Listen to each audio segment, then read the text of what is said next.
Welcome to EchoTales Audio. Tonight's tale is The Shadow by Hans Christian Andersen, a story of identity, ambition, and the strange darkness that sometimes follows us. Once there was a learned man. He traveled to a warm country where the sun shone brightly and the people lived in poetry. By day he studied. By night he sat on his balcony, watching the world pass by. But across from him stood a strange house. It seemed empty, yet sometimes faint lights flickered behind its curtains.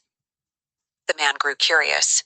One night he said aloud, almost jokingly, "Go and see what it is."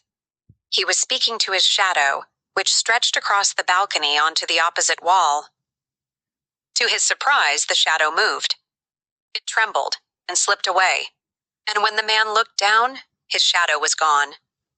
The next day, it was still gone. He waited. Weeks passed.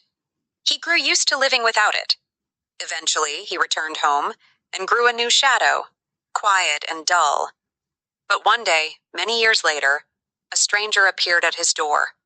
Elegant, wealthy, confident. "I am your shadow," said the man. The scholar was stunned. But the stranger explained, "I have seen the world, traveled far, learned much. I became human." He had followed kings, dined with nobles, lived boldly. Now the shadow wished to travel with the man, posing as his servant. The scholar agreed. But soon the roles reversed. People thought the shadow was the real master, and he, the learned man, was merely a servant. The man protested. "This is madness," he said. "You are my shadow, not my equal." But the shadow smiled. "I am no shadow," he said. "I am stronger than you. You taught me what to become, and I surpassed you." Eventually, they reached a kingdom. The shadow sought to marry a princess, to gain power. But the scholar objected again. "You must not deceive, this is wrong." And so the shadow silenced him, forever. Thank you for listening to The Shadow by Hans Christian Andersen.